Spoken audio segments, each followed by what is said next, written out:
19 August 2026 பொதுக்காலம் 20வது வாரம் புதன். இன்றைய நற்செய்தி வாசகம் மத்திய எழுதிய தூய நற்செய்தியிலிருந்து வாசகம். ஆண்டவரை மாட்சி உமக்கு.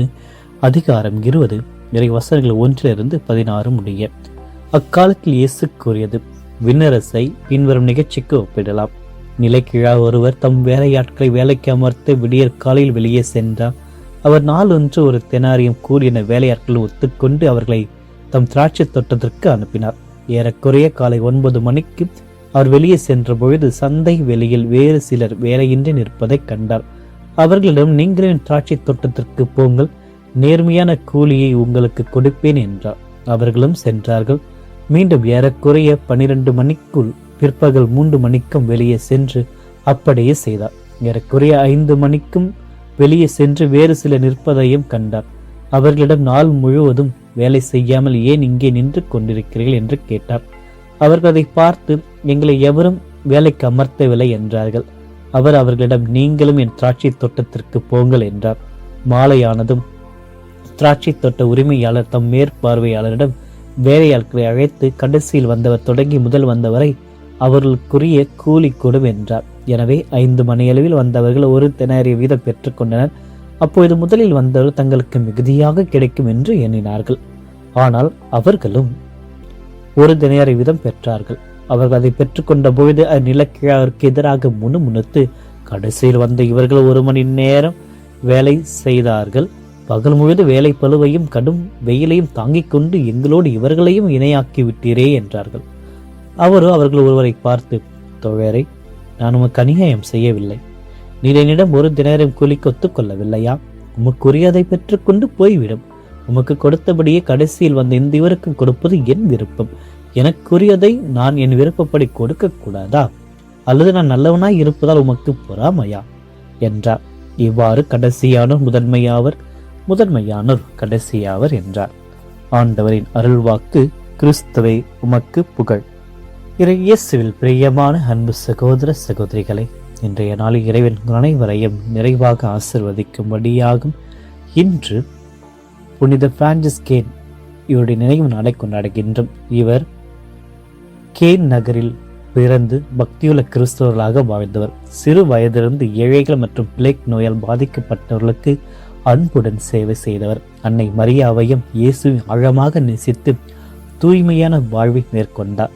இயேசு சபையினரிடம் கல்வி கற்று குருத்துவ அழைப்பு பெற்று பிரெஞ்சு ஆரட்டரி சபையில் இணைந்து குருத்துவ பயிற்சி பெற்றார். குருவாகிய பின்னர் வரைப்பணியில் ஈடுபட்டு ஜெபம், தியானம், நற்செய்தி பணி மற்றும் ஆன்மீக வழிகாட்டுதல் வழியாக எண்ணற்ற மக்களை இறைவனிடம் அழைத்து சென்றார். வழி தவறிய பெண்களை நல்வழிப்படுத்தி அவர்களின் வாழ்க்கையை மாற்றுவதற்காக ஒரு துறவர சபையை நிறுவினார்.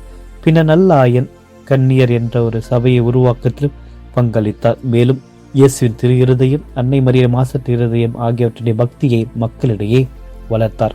பல மணி நேரம் ஆழ்ந்த ஜபத்தில் இறைவனோடு ஒன்று திருந்து இவர் தமது தூய வாழ்வு, தாழ்ச்சி, இரக்கம் மற்றும் மறைப்பணியின் மூலம் பலருக்கு ஆறுதலையும் ஆன்மீக குணமளிப்பையும் வழங்குகின்றார். இன்றைய நற்செய்தி வாசகத்தை பார்க்கின்ற பொழுது ஆண்டவர் மற்றொரு உவமையின் வழியாக நம்மை வாழ்க்கையினுடைய குணத்திற்கு, ஆண்டவருடைய தாராள குணத்தையும் மனிதனுடைய பொறுமையும் கற்றுக்கொள்ள அழைக்கின்றார்.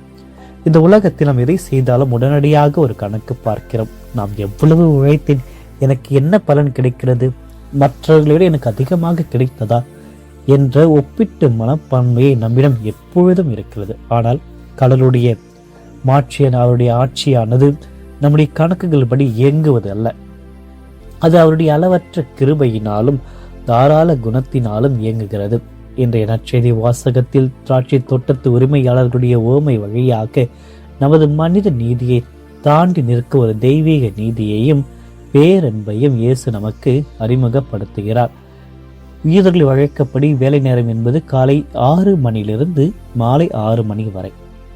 ஓமையில் ஒரு நிலக்கிழார் விடியற்காலையில் 6 மணிக்கு தொடங்கி 9 மணி, 12 மணி, 3 மணி மற்றும் 11 மணி என 5 முறை சந்தை வெளிக்கு சென்று ஆட்களை வேலைக்கு கொண்டு வருகிறார். இங்கு உரிமையாளர் தனது லாபத்திற்காக ஆட்களை தேடவில்லை, மாறாக வேலை இல்லாமல் வறுமையில் எங்களை எவரும் வேலைக்கு அமர்த்தவில்லை என்று ஏங்கி நிற்கின்ற எளிய மனிதர்களுக்கு வாழ்வளிக்கவே மீண்டும் மீண்டும் தேடி செல்கிறார். மாலை 6 மணிக்கு கூலி கொடுக்கும் நேரம் வருகிறது. உரிமையாளர் கடைசியாக வந்தவர்களுக்கு முதலில் கூலி கொடுக்க சொல்கிறார். 1 மணி நேரம் மட்டுமே உழைத்தவர்களுக்கு ஒரு நாள் முழுமைக்குரிய தெனாரியத்தை, அந்த பணத்தை கொடுக்கிறார். இதை கண்டது முதலில் வந்தவர்கள் தங்களுக்கு கூடுதலாக கிடைக்கும் என்று கணக்கு போடுகிறார்கள். ஆனால் அவர்களுக்கும் அது ஒரு தெனாரியமே வழங்கப்பட்டது. முதலில் வந்தவர்கள் முணுமுணுக்கிறார்கள். கடைசியில் வந்து இவர்கள் 1 மணி நேரம் தான் வேலை செய்தார்கள். பகல் முழுவதும் கடும் பகலிலும் வெயிலும் தாங்கி எங்களுக்கு இவர்களோடு இணையாக்கி விட்டீரே என்கிறார்கள். உரிமையாளர்களிடம் சொன்னதை, நான் உங்களுக்கு அநீதி செய்யவில்லை, உங்களுக்கு குறித்தான கூலியை தான் உங்களுக்கு கொடுத்திருக்கிறேன், நான் தாராளமாக இருப்பது நீங்கள் ஏன் பொறாமைப்பட வேண்டும் என்று கேட்கின்றார். இதில் வழியாக கடைசியான முதன்மையான என்று இந்த நற்செய்தி வாசகத்தை நாம் முடிக்கின்றோம். இந்த உவமை கடவுளுடைய மீட்பு திட்டத்தை நமக்கு குறிக்கிறது.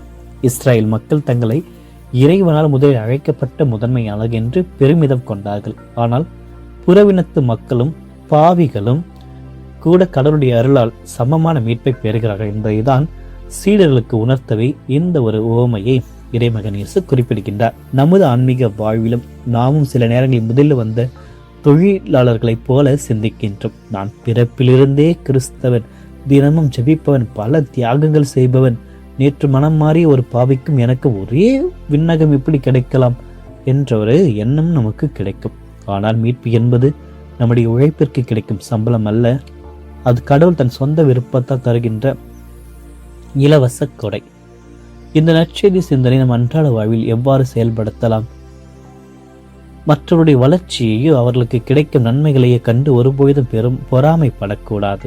அடுத்தவர் வாழ்கிறார் என்பதை பார்ப்பதை விட்டுவிட்டு எனக்கு இறைவன் செய்த அனைத்து நன்மைகள் எவ்வளவு பெரியவை என்று நன்றி உணர்வோடு வாழ பழக வேண்டும். நாம் எவ்வளவு காலம் இறைப்பணியில் இருக்கிறோம் என்பது முக்கியமல்ல. தகுதியற்ற நம்மை தேடி வந்து தம்முடைய திராட்சை தோட்டமாகிய திரு அவையில் பணியாற்ற வாய்ப்பளிக்கிறாரே, அந்த நல் மனதிற்காக நாம் இறைவனுக்கு நன்றி கூற கடமைப்பட்டிருக்கின்றோம். எப்பொழுதுமே நாம் பிறரை குறைத்து மதிப்பிடக்கூடாது. மனிதருடைய கணக்கில் கடைசியாக தெரியும் மனிதர்கள் கடவுளுடைய பார்வையில் முதன்மையானராக கூட இருக்கலாம். ஆக அவர்கள் முதன்மையானராக இருக்கிறார் என்பதற்காக குறைத்து மதிப்பிடாமல் யாரையும் ஆன்மீக வாழ்விலோ அல்லது சமூகத்திலும் தாழ்வாக கருதாமல் அனைவரையும் சமமாக நடத்த வேண்டும். நம்முடைய இறைவன் கணக்கு பார்க்கும் முதலாளி அல்ல, வாரி வழங்குகின்ற தாராள மூலமுள்ள ஒரு தந்தை. முதலில் வந்தவர்களுக்கு, இடையில் வந்தவர்களுக்கும், கடைசியில் வந்தவர்களுக்கும் தலா ஒரு தியானத்தை தந்து அனைவருடைய குடும்ப பசியை போக்கிய அந்த நிலைக்கிழாரை போல கடவுள் நம் அனைவருக்கும் தேவையான வாழ்வை அளிக்கிறார். குறுகிய மன கணக்குகளை தகர்த்துவிட்டு கடவுளுடைய தாராள கிருபையை என்று தழுவிக்கொள்வோம். பிறருடைய ஆசீர்வாதங்களை கண்டு மகிழும் பரந்த உள்ளத்தை பெறுவோம். முணுமுணுக்கும் குணத்தை கடந்து நன்றியோடு இதயத்தோடு வாழ்வோம். இறைவன் நம்மை ஆசீர்வதிப்பாராக. ஆமீன். மன்றாடுவோமாக. இன்றும் வாழும் எல்லாமல்ல இறைவா, இந்த புதிய நாளிற்காக நீர் அளித்த அனைத்து விதமான கிருபைகளுக்காக உமக்கு கோடான கோடி நன்றி செலுத்துகிறோம். உம்மை போற்றுகிறோம், ஆராதிக்கிறோம், உம்மை வழிபடுகின்றோம். திராட்சை தோட்டத்துடைய தொழிலாளருடைய உண்மை வழியாக உமது அளவற்ற தாராள குணத்தையும் பேரன்பையும் எங்களுக்கு உணர்த்தியதற்காக உமக்கு நன்றி கூறுகிறோம். நீ கணக்கு பார்க்கும் முதலாளி அல்ல, தகுதியற்ற எங்களையும் தேடி வந்து வாழ்வளிக்கின்ற ஒரு நல்ல ஒரு தகப்பன் என்பதை இன்று நாங்கள் உணர்ந்திருக்கின்றோம். அதற்காக உமக்கு நன்றி கூறுகிறோம். ஆண்டவரை, பல நேரங்களில் மற்றவர்களை ஒப்பிட்டு பார்த்து அவருடைய வளர்ச்சியை கண்டு முணுமுணுத்து எங்களுடைய குறுகிய உள்ளத்திற்காக மன்னிப்பு கேட்கின்றோம். பிறரின் ஆசீர்வாதங்களை கண்டு மகிழ்ந்த அந்த பரந்த மனதையும் பொறாமையற்ற தூய இதயத்தையும் எங்களுக்கு தாரும். எங்களுக்கு தந்திருக்கின்ற நன்மைகளுக்காக என்னாலும் நாங்கள் நன்றி உள்ளவர்களாக வாழ்ந்திட எங்களுக்கு அருளை தாரும். ஆண்டவரை, இந்த புதிய நாளில் பல்வேறு இடங்களிலும் தொழிற்சாலைகளிலும் நிறுவனங்களிலும் அலுவலங்களில் உழைக்கின்ற அனைத்து பிள்ளைகளையும் அனைத்து பணியாளர்களையும் உடைய பாதத்தில் சமர்ப்பித்து மன்றாடுகின்றோம். கடும் பகலிலும் வெயிலிலும் கடின உழைப்பையும் தாங்கி வேலை செய்யும் அனைத்து தொழிலாளர்களுக்கும் உமது தெய்வீக பாதுகாப்பை தாரும். குறிப்பாக இயந்திரங்கள் நடுவிலும் ஆபத்தான தொழிற்சாலைகளில் பணிபுரிவோரையும் எவ்வித விபத்துக்களும் அண்டாமல் அவர்களை காத்து வழி நடத்தியலும். வியர்வை சிந்தி உழைக்கும் ஒவ்வொரு மகனுக்கும் மகளுக்கும் தேவையான உடல் ஆரோக்கியத்தையும் சோர்வில்லாத மன வலிமையையும் தந்தலும். அவர்களை கைகளின் பணிகளை ஆசிர்வதித்து உழைப்பிற்கு ஏற்ற நியாயமான பலனும் கூலியும் அவர்களுக்கு கிடைத்திட செய்தரலும். நிறுவனங்களிலும் அலுவலங்களிலும் வேலை செய்வோருக்கு நல்ல மேல் அதிகாரிகளையும் சுமூகமான பணி சூழல்களையும் ஏற்படுத்தியறலும். முதலாளிகளுக்கும் தொழிலாளர்களுக்கு இடையே பரஸ்பர மரியாதையும் நீதியையும் சமாதானம் நிலவ செய்தரலும். ஓமையில் எங்களை எவரும் வேலைக்கு அமர்த்தவில்லை என்று ஏங்கி நின்றவர்களைப் போல இன்று வேலை வாய்ப்பு இல்லாமல் வறுமையில் வாடுகின்ற ஒவ்வொரு பிள்ளைகளையும் தகுதியுள்ள இளைஞர்களுக்கும் குடும்ப தலைவர்களுக்கு ஏற்ற வாழ்வாதாரத்தை நீ தேடி சென்று அவர்களுக்கு ஆசிர்வாதத்தை வழங்கியறலும். இந்த நாளில் நாங்கள் செய்ய இருக்கும் அனைத்து பணிகளையும் உமைக்கு மகிமையாக செய்ய அருளைத்தாரும். எங்கள் குடும்ப தேவைகள், பிள்ளைகளுடைய படிப்பு, பொருளாதார போராட்டங்கள் அனைத்தையும் கிருபையுள்ள கைகளில் நாங்கள் ஒப்படைக்கிறோம். மனிதரால் இது இயலாது, கடவுளால் எல்லாம் இயலும் என்ற விசுவாசத்தோடு இந்த நாளை நாங்கள் தொடங்குகின்றோம். உமது தூய ஆவியார் எங்களை வழிநடத்துவாராக. அன்னை மரியாளுடைய பரிந்துரையோடு நாங்கள் செபிக்க அனைத்து மன்றாட்டுக்களையும் நிறைவாக ஆசீர்வதித்தருளும். ஆமென். எல்லாம் வல்ல இறைவன் தந்தை, மகன், தூய ஆவியார் அனைவரையும் நிறைவாக ஆசீர்வதிப்பாராக. ஆமென்.